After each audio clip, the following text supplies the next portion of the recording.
and the devil are fighting and the battlefield is the heart of man. We should continue to speak out. Yeah. That's the most important thing we can do. Liberté! Liberté! I just heard what Ursula von der Leyen. I intentionally say that because she's just spreading lies.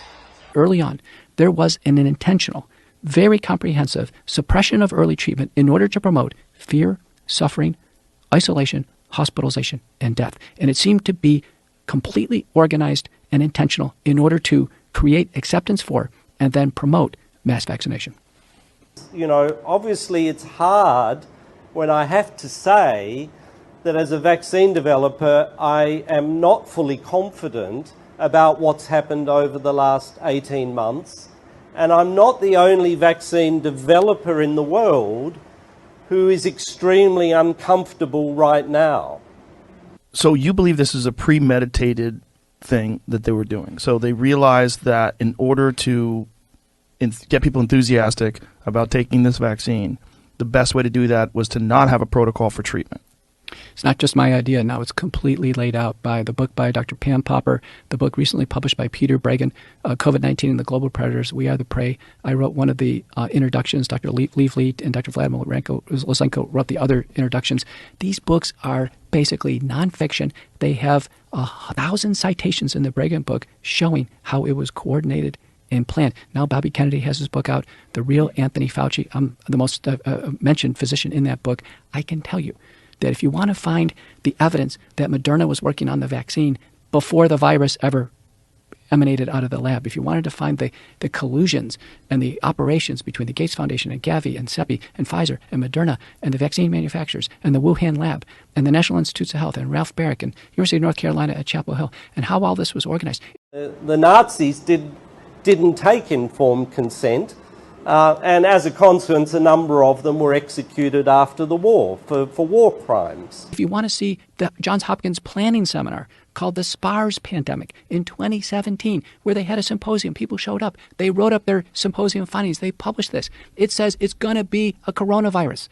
It's going to be related to MERS and SARS. It's going to come over here to the United States. It's going to shut down cities and frighten people. There's going to be confusion regarding a drug, hydroxychloroquine and ivermectin, and we're going to utilize all that in order to railroad the population into mass vaccination. It's laid out in the Johns Hopkins SPARS pandemic training seminar. We're missing a whole dimension of what's going on here. I feel like I'm being played. I'm being told that we're drastically short of ICU beds, and yet when I call hospital administrators, it isn't the way we're being told it is. It feels like a lie. And I do think that journalists could help flush that out if they wanted to. The truth often evades being recognized due to its utter incredibility. So just because you cannot fathom your government having ill meanings towards you doesn't mean it is not true. Through continual injections of these vaccines, I think it's clear that Big Pharma and the government are working hand in hand to essentially get every citizen of the United States on a never-ending cycle of vaccine after vaccine after vaccine. It's totally out of control. It's Orwellian. The guy who stands to gain millions of dollars from new vaccines says we need new vaccines. Why would you not want that to be part of the conversation, knowing what you know? And a pandemic, natural or created by bioterror. I want to believe the best in this man. Actually, in my Bill Gates section, by that moment, I wrote the script right there because I said, I want to believe that his heart is as warm as his sweaters. You know, whatever I said at the end of that dialogue, I want to believe that. You know, and I said, at the very least, I want to believe that he's unaware of the damage he's done. I would love to believe that. I've seen too much to believe that, though. He knows what he's doing, and he's continued to do it forever. And they thought they were untouchable. They thought they had so much power and so much money and control that we the worker bees were just too stupid to ever figure it out. But this pandemic has brought everything to the surface, and we know who he is. And now you see videos going around online of him, you know, driving his car through London and people shouting murder at him. And he's earned that. My reading of it is both, on the one hand, a hubris that you can be so in control of the system that the mess you're creating, you'll always be able to fix it and in fact profit from it. So there's that arrogance, the arrogance of power, the arrogance of Baconian power, that I will subjugate nature, I'll make her the slave, and I will profit from her, and I will build my empire over her. All this COVID-19 operation today, all over the world, is a kind of Stanley Milgram experiment. Well, the Milgram experiments are probably the most famous experiments ever done in the history of psychology. In fact, if you ask students to name the most famous studies, nearly always they'll say Milgram first. And they're the type of study that even if you haven't heard the name Milgram, you may well know or find them familiar when I describe them. So Milgram came out of very famous research on conformity, asking how our behavior changes if others behave in a slightly different way. I made the point that Milgram's work, like so much contemporary social thought and social experimentation, originates in the question of the Holocaust and trying to understand how could so many people be slaughtered, not because of anything they'd done, but simply because of the group to which they belonged. And indeed, round the world, I think you will find that countries start to distinguish between the vaccinated and the unvaccinated. You come through the gates and you have people chanting with the placards and so on, and they're shouting war criminal, and they're shouting at you. Are you a war criminal? We should have our politicians standing up there saying, never over our dead bodies would we contemplate a policy like mandatory vaccines in Britain. That's not what we're seeing. We've seen lies. We've seen U-turns. How many ministers have said, we won't have vaccine passports, we won't have mandatory vaccines, and then suddenly, when it's politically convenient, we need to have a national conversation about it. Well, let's have the conversation. Let's make it short, because I think if we know what our national identity is, and we know that we stand for freedom and equality and choice, then this is something that should be a no-brainer. It's incredibly damaging that Boris Johnson has even contemplated the idea. It's sickening. We already have forced or coerced vaccination because of this manipulation of fear, data, and because of requirement to use COVID digital certificate. When asked to vaccinate, we are asked to trust in science. Now, what is science? I did some science myself years ago, but I remember what it is.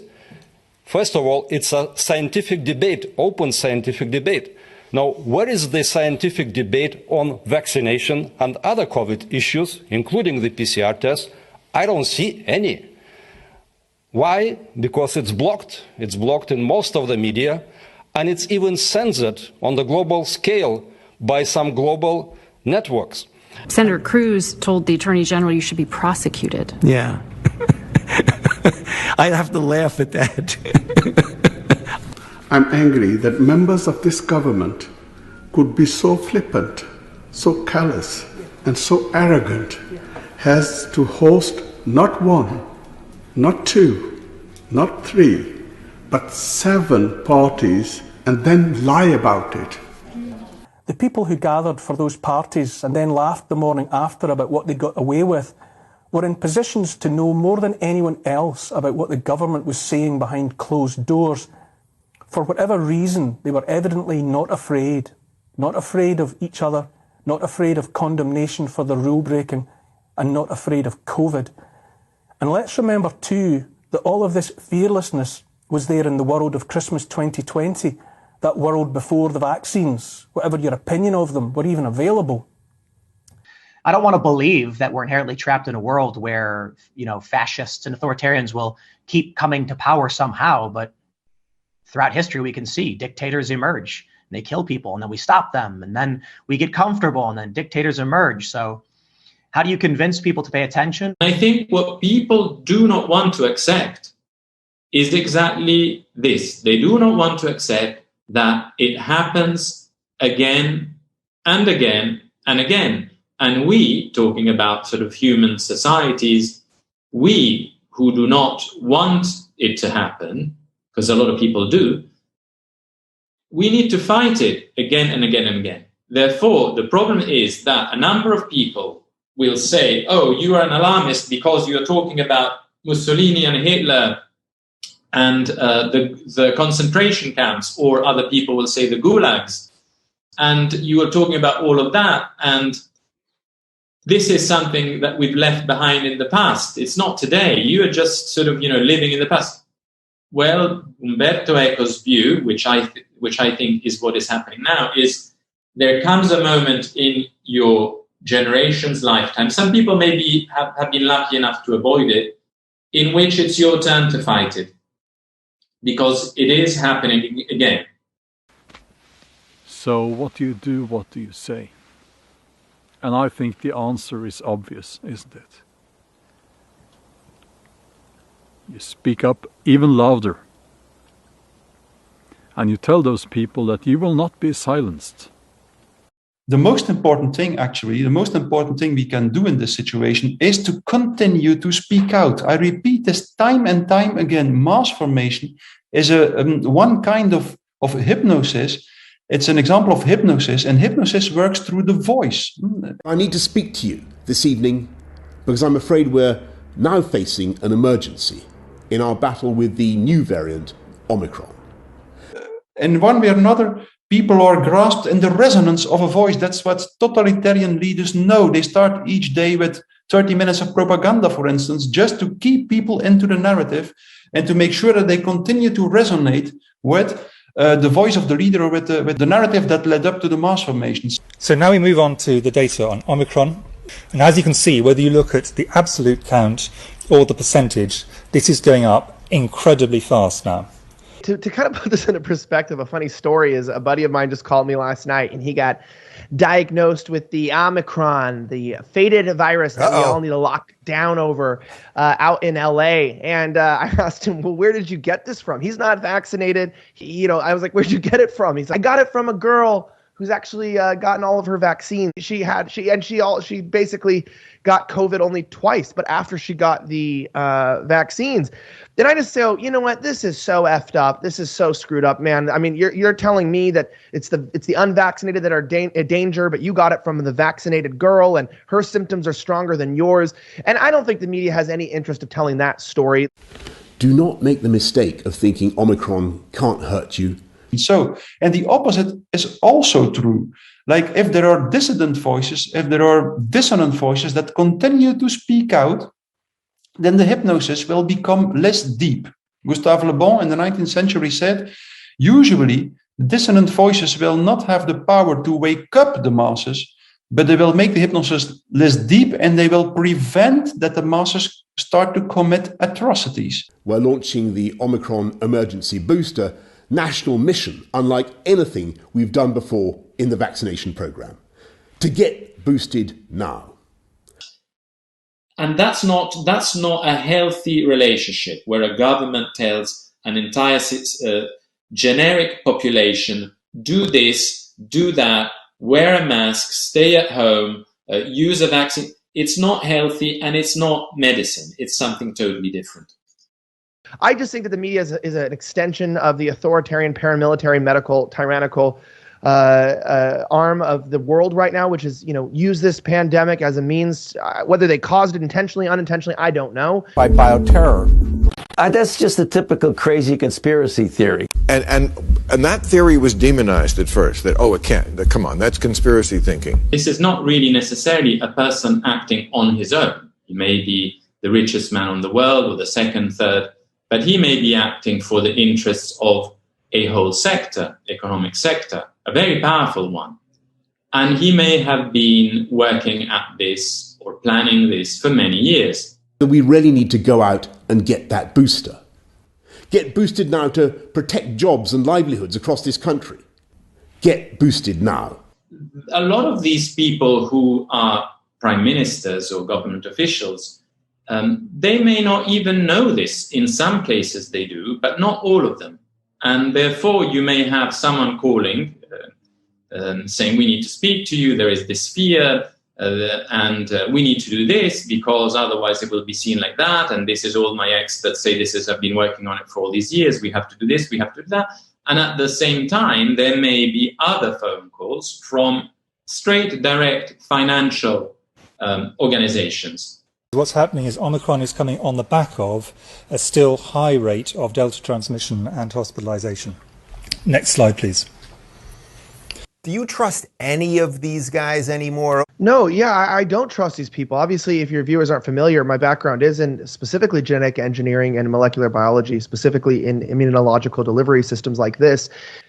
There is absolutely no evidentiary truth to anything that the WHO or the CDC continues to put out. In fact, the WHO and the CDC can't even align on basic tenets. But no, they're trying to inject this into infants. They're even testing and trying to say, how low can we go? How much money can we make?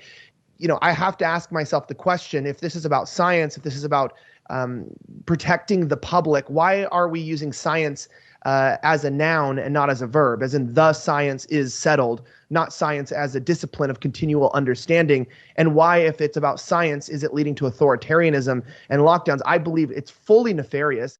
You should actually do your own research, because the legacy media is here to delude you and to keep you under control, and we've got to dump it. And luckily, I'll end with this, is that people are dumping the corporate media. Nobody's really watching it anymore. There's so much opposition now in Congress and across the states, even in Democratic states, Governor Whitmer in Michigan and other places. This is becoming just a political test, and the outlook is not at all a sure thing in the court system. Is there any thought of backing off of that? So I would prefer, and we all would prefer, that people would be voluntarily getting vaccinated. But if they're not going to do that, sometimes you've got to do things that are unpopular, but that clearly supersede individual choices. And that's what we're talking about when we're talking about requirements. He is not a good man. We do not accept our adversaries' rules because they are made precisely to prevent us from reacting and organizing an effective and incisive opposition. Never-ending fear for month after month is a bad thing. Fear that is kindled and stoked by propaganda and for years on end is no good to anyone. We cannot, any of us, live in fear. So once again, dear government, bring it on. Let's see what you've got. I am not afraid of you. You will not be able to shut me up. You will not be able to force me into compliance. Securing a future for my children in a free and democratic society, you could not possibly put a price tag on that. So when it comes to my stand on that issue, I would like to put it in the words of Margaret Thatcher. This lady is not for turning. You can bet on that. Thank you. You can stick your new world order up your arse. You can stick your new world order up your arse. You can stick your new world order where the sun don't shine but oughta. Stick your new world order up your arse.